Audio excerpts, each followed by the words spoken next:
Quem está conosco neste momento ao vivo para conversar aqui com a nossa audiência do UOL é o juiz federal Walter Nunes, que é corregedor da Penitenciária Federal de Mossoró, no Rio Grande do Norte. Comigo nessa entrevista, Josias e Thales participam. Eu acho que ele já está conosco ao vivo, o senhor Walter Nunes. Ele já está aqui conosco ao vivo? Olá, bom dia, doutor Walter. Seja bem-vindo aqui ao nosso UOL News. Bom dia, Fabiola. Bom dia, Josias e Thales Faria. Muito obrigado.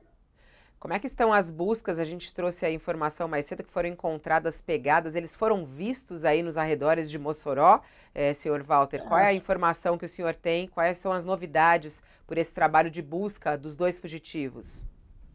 São várias as informações, teriam visto algumas evidências de perímetros por onde eles teriam passado e essas informações estão chegando, mas naturalmente algumas outras nem tanto a gente pode mencionar e nem estão à frente, né, naturalmente da captura, mas pelas informações que estão sendo passadas estariam muito próximo de fazer a recaptura, até porque eles não teriam saído, se distanciado muito. Eles são do Acre, de modo que eles não conhecem essa região e pelo que se consegue observar, pelos lugares por onde eles estariam andando, eles estariam um pouco em círculo e de outra banda aí também se verifica de que não estariam contando com um apoio externo propriamente de alguém que conhecesse a região e pudesse facilitar o distanciamento. Doutor Wagner, o senhor é o corregedor da Walter, doutor penitenciária. Walter. É doutor Walter, isso, perdão. O senhor é o corregedor da penitenciária. Eu gostaria de saber o seguinte: houve falha, é evidente que houve uma falha generalizada aí no presídio para essa fuga. Quem são os responsáveis? Fez bem o ministro da Justiça de afastar todo o comando da penitenciária? Thales, naturalmente que um presídio de segurança máxima ele é feito para que não haja fugas. Embora ele seja destinado a abrigar os presos mais perigosos e que tenham um perfil de liderança e os líderes mais evidentes no Brasil, mas isso não era para ocorrer. O sistema está em funcionamento desde 2006, nunca tinha tido nenhum registro de fuga, rebelião, interno dentro do presídio de posse de celular ou algo do gênero, que é muito comum de a gente ter no noticiário a respeito dos sistemas estaduais. O que a gente constata de logo, eu estive lá ontem e participei, fiz uma inspeção e estavam todos lá e os peritos da Polícia Federal. O que a gente observa é de que uma coisa é certa: houve falha no procedimento. Os protocolos de segurança de um regime dessa natureza, eles são muito rígidos e eles têm de ser observados diariamente. Pouco importa se é no domingo, se é no dia de Natal, se é no dia de São João, se é quarta-feira de cinza, pouco importa.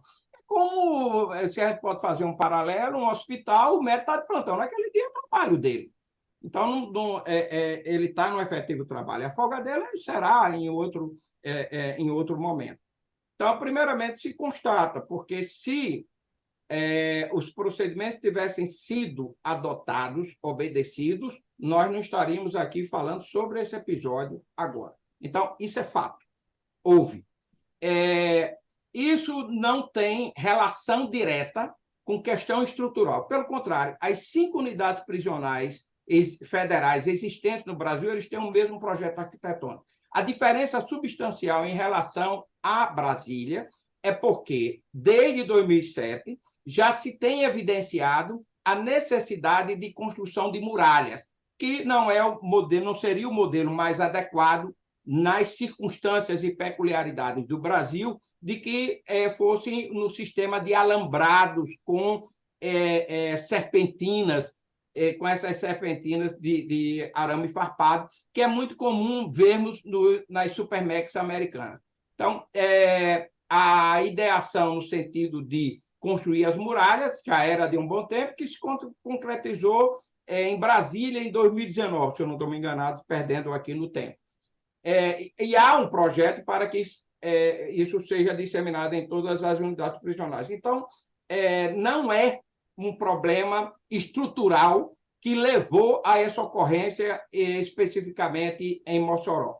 Foi questão de falha humana, questão procedimental. Olha, doutor Walter, Opa, o senhor menciona o fato que, de certo modo, chamava a atenção pelo inusitado, né? Num país como o Brasil, em que os presídios são todos vistos como sucursais do crime organizado, chamava a atenção que, durante 18 anos, havia presídios federais onde não existia fuga, não existia rebelião e tudo isso. E agora também esse ineditismo surge, a fuga num presídio federal em Mossoró, em circunstâncias muito vexatórias, porque a fuga se deu numa circunstância que caracteriza um vexame. Uma fuga numa quarta-feira de cinza, e os fugitivos saindo pelo teto da cela, presumivelmente celas individuais, saindo ali pelo espaço da iluminação, e aí seguem ali, transitam pelo estabelecimento prisional, captados pelas câmeras, vão em direção ao alambrado, pegam ferramentas de uma obra que se realizava no presídio, cortam o alambrado e vão embora, numa fuga aparentemente mequetrefe, sem organização prévia, sem financiamento do grupo a que pertencem os fugitivos, que é o Comando Vermelho. E o senhor diz agora para nós que todos os projetos arquitetônicos das 5 prisões federais são iguais.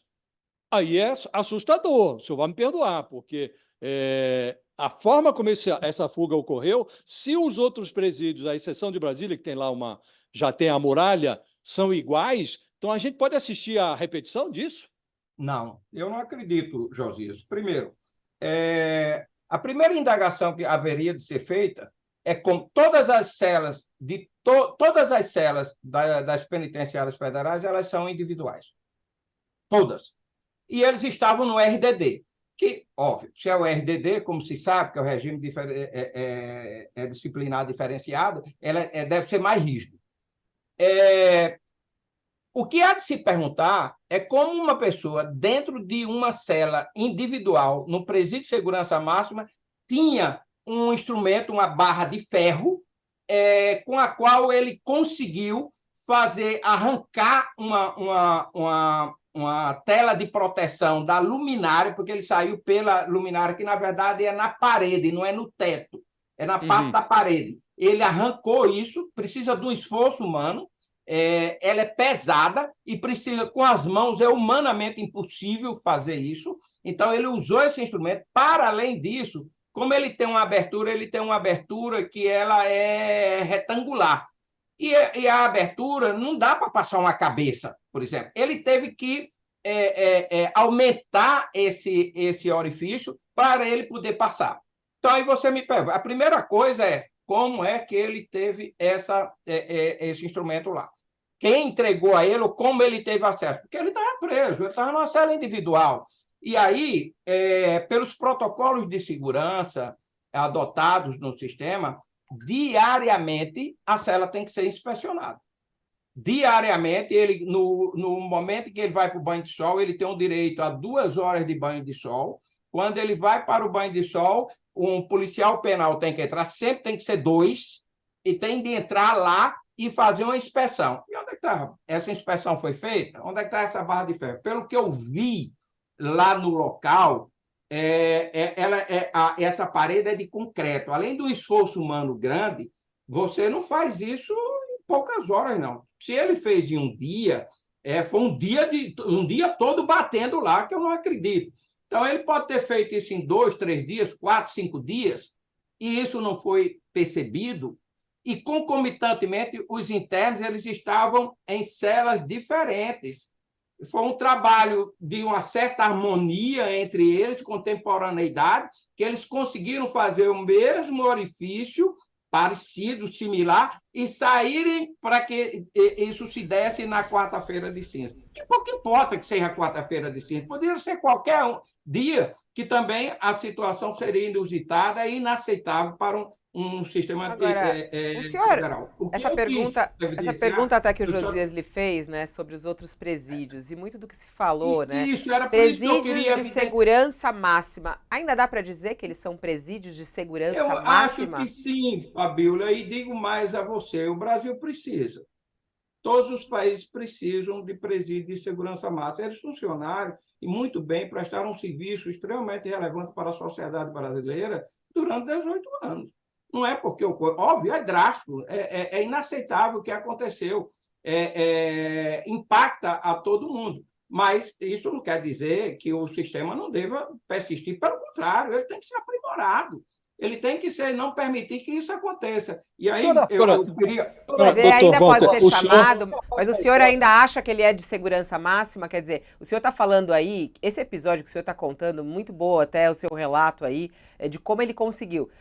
Isso foi, não é falha humana, é um caso ali de corrupção dentro da cadeia, alguém ganhou uma grana, ele teve ajuda de funcionários do presídio. Eu acho que isso fica claro para o senhor Walter? Fica claro que houve falha humana, não houve o cumprimento dos procedimentos estabelecidos. Quando o Isso senhor fica fala claro. falha humana, quando o senhor fala, falha espera só um humana, pouquinho, estou falando Thales. de falha humana. Ô, Thales, deixa eu só entender uma coisa. Eu Quando o queria senhor te fala acrescentar falha, sua pergunta. quando o senhor fala falha humana, dá a entender que ele falhou, não. Deve ter tido a ajuda de alguém dentro do presídio. É isso que eu gostaria de entender Fabíola, na sua análise. vamos falar quando a gente trata dessas questões, naturalmente, a gente tem um certo cuidado com algumas palavras que a gente vai colocar. Mas como é que uma barra de ferro entra dentro de uma cela? Alguém teve que colocar lá. Quem? Qual Jabuti? Quem? Eu não sei. Né? A investigação haverá de fazer essa afirmação. Não foi ele quem levou. Né? Então, no procedimento mínimo, aí, isso seria identificado. É isso que eu estou pontuando. Então, eu estou falando que aí, para a preocupação de Josias de Souza, infelizmente, por mais que você tenha um complexo arquitetônico, por mais que você tenha tecnologia de ponta, tem alguma coisa do ser humano. Óbvio que o avanço da tecnologia você pode minimizar e controlar mais o comportamento humano, mas tem um componente humano. Você pode falando botar... do ser humano. Eu queria saber Isso. se o senhor afasta a hipótese de que isso tenha também uma atitude política de protesto contra o ministro Lewandowski. Sinceramente, não acredito numa hipótese como essa. Isso pode ter, como a Fabíola falou, pode ter havido um comportamento em razão de corrupção? Pode. São conjecturas e, naturalmente, isso a investigação vai ter de informar. Porque a pergunta que não quer calar, qualquer pessoa que conheça o sistema é como é que ele tinha uma barra de ferro lá dentro. Essa é a primeira resposta Por que a ser o senhor dada. não afasta a hipótese do protesto? Eu acho muito difícil. Pode até acontecer. Sinceramente, eu tenho dificuldade de acreditar que alguém fizesse assim, mas pode ser? Pode. Né? Quando se inicia uma investigação, isso é um manual prático de investigação, você não afasta nenhuma hipótese. Todas as hipóteses são possíveis. Né? Tudo é possível. Pode ter ocorrido, Thales, respondendo objetivamente a você, pode. O que eu queria pontuar da pergunta da preocupação de Josias, que infelizmente a gente precisa do elemento humano. Infelizmente. Talvez, se a gente avançar mais na tecnologia, de a gente não haver a necessidade do elemento humano. Agora, vou dizer, a despeito de toda a falha que pudesse ter havido ou colaboração do elemento humano, se a gente tivesse a muralha, não teria ocorrido a fuga da forma como ocorreu. Porque seria humanamente impossível ele escalar a muralha. Poderia até ser de outra forma, de um helicóptero descer, aí lá tem também uns sistemas de controle a esse respeito, mas não teria sido dessa forma. Eu queria avançar um ponto em relação ao seu raciocínio. O senhor diz, bom, o projeto arquitetônico é bom e houve falha humana. O senhor é corregedor geral, o senhor já declarou que visitou o local, há de ter assistido às cenas, que são muito constrangedoras, né? Uns prisioneiros saindo da cela e andando, caminhando, filmados pelo circuito interno de câmera do presídio, e o senhor manifesta aqui a impressão de que houve colaboração humana. É corrupção, não é corrupção, é falha? Aparentemente, falha é muito difícil, né? Uma falha com tantos estágios de curto-circuito, né? O que eu queria lhe perguntar é se deste episódio, a seu juízo, precisa sair uma punição muito exemplar, para que este fator humano também seja considerado como um inibidor para futuras falhas. Porque se a gente não encontrar aqui e não detectar isso que a Fabíola chamou de corrupção, o senhor chama de falha e tal, se não for tudo isso muito bem elucidado, vai ficar parecendo para os criminosos que, olha, é possível. Perfeito, a sua análise é perfeita. Aí tem que ter um aprimoramento. Só para falar no elemento humano, persistir no elemento humano, Josias, o sistema penitenciário federal ele tem duplo monitoramento. Ele tem um monitoramento das câmaras interno. Em Brasília, essa pessoa está fazendo o que lá? Ela está olhando se tem alguma imagem, se tem alguém fora de cela, porque o interno não é para estar fora de cela. Ele só O senhor viu as cenas? O senhor viu as cenas? Ainda não. Eu requisitei para um procedimento que eu instaurei, mas ainda não vi as cenas. Mas eu sei que tem e me foi relatado pela perícia. Tem o monitoramento interno lá, alguém teria que estar vendo, ter detectado isso, e tem em Brasília. Então, quando eu falo em elemento humano, não necessariamente as pessoas que estavam lá dentro apenas. Porque para que tem a gente sabe para que tem tudo no sistema penitenciário, ele faz em duplicidade. Não é só um policial penal, tem que ser 2, né? Óbvio, há muito tempo já se fala a necessidade de ter as câmaras corporais. Aliás, no início a gente falava só de ter um microfone, hoje a tecnologia avançou, a gente fala de câmaras corporais, né? Como está a grande discussão no Brasil, para se saber propriamente qual o comportamento do policial penal na hora que ele está em atividade. A guarita, tem as guaritas lá. As pessoas na guarita estavam lá, pelo que foi informado, mas estavam fazendo o quê? Estavam olhando? Ou estavam dormindo? Como é que a gente tem esse controle? Né? Por isso que eu estou falando aqui em falha humana, e pode parecer aqui querendo, de alguma forma, não utilizar uma expressão mais forte, porque a gente não sabe. Isso vai ser revelado na investigação. Como você colocou, isso chama atenção, impacta a todo mundo. Quem conhece o sistema, quem visita, quem conhece as unidades prisionais, por isso que eu disse, ela é de segurança. Ela é de segurança máxima, mas ela ainda há necessidade do elemento humano, e talvez a gente não vai eliminar isso nunca, por mais que a gente tenha avanço da tecnologia. Né? Então, isso daí é muito... Não, o senhor falando, né, aí, assim, não é um humano aí, foram vários, né, porque... Sim, e não é só um. Foi uma articulação fora do comum aí, desses dois criminosos. Quem são esses criminosos que conseguiram fazer isso? Tanto é que tem uma reportagem hoje aqui do Josmar Josino, nosso repórter, colunista aqui do UOL, e ele conta aqui, tem várias investigações, o PCC já gastou milhões e milhões de reais para resgatar criminosos dos presídios de segurança máxima. Nunca conseguiu. E esses dois criminosos parece que não gastaram um centavo. Não gastaram um centavo.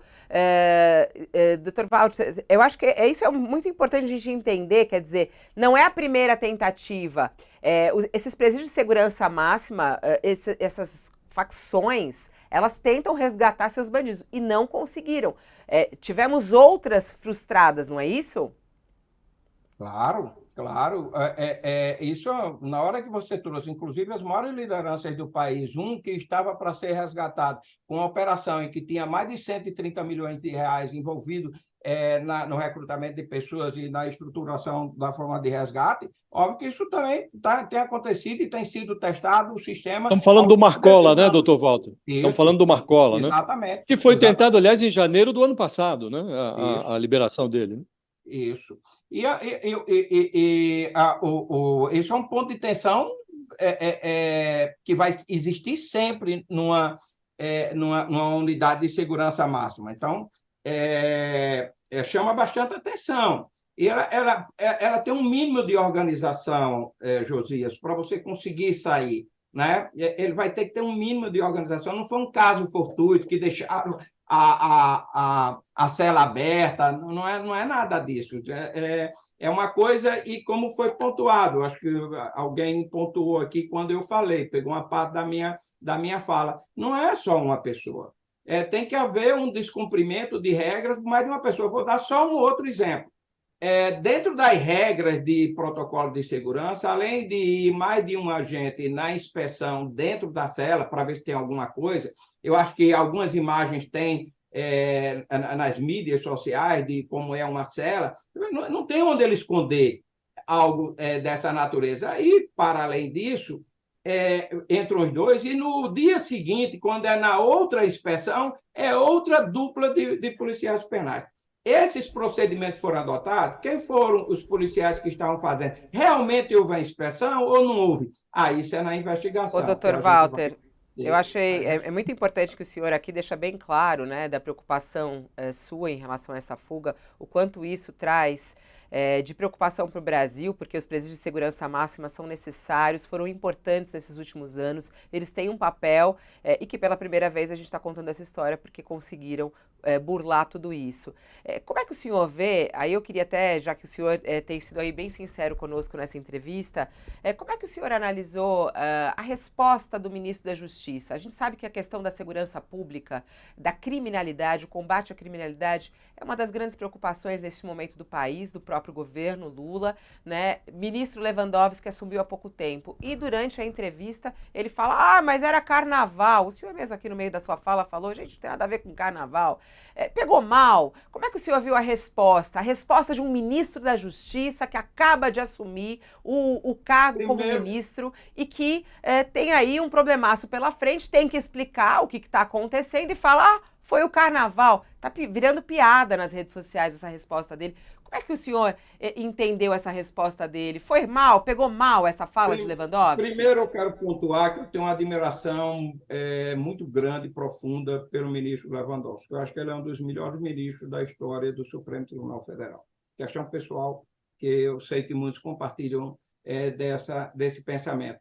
As medidas que foram tomadas pelo ministro Lewandowski, elas foram técnicas, ele está muito bem assessorado, ele tem conhecimento, todas elas eu acho que foram mais do que adequadas. Todas as medidas, desde as primeiras e as complementares que ele tem divulgado perante a imprensa, ele próprio tem se manifestado.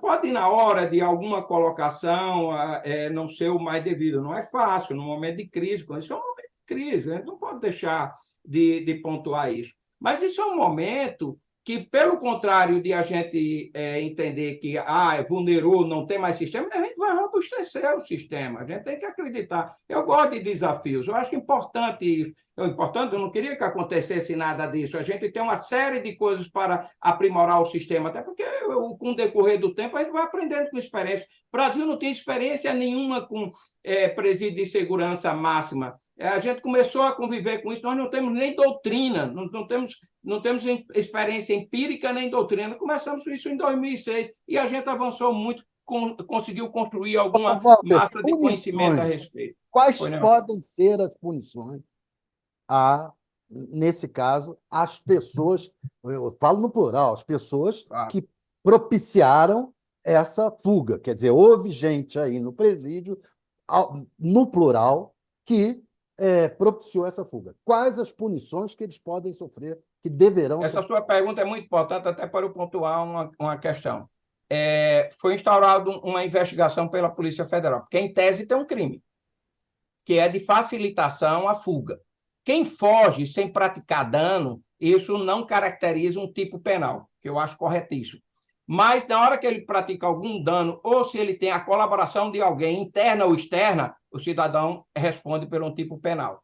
E isso por isso que a Polícia Federal está fazendo a investigação. Para além disso, quem faz a gestão da unidade prisional é a Senapen. Então, a Senapen instaurou também um procedimento administrativo disciplinar para examinar o comportamento funcional dos seus servidores.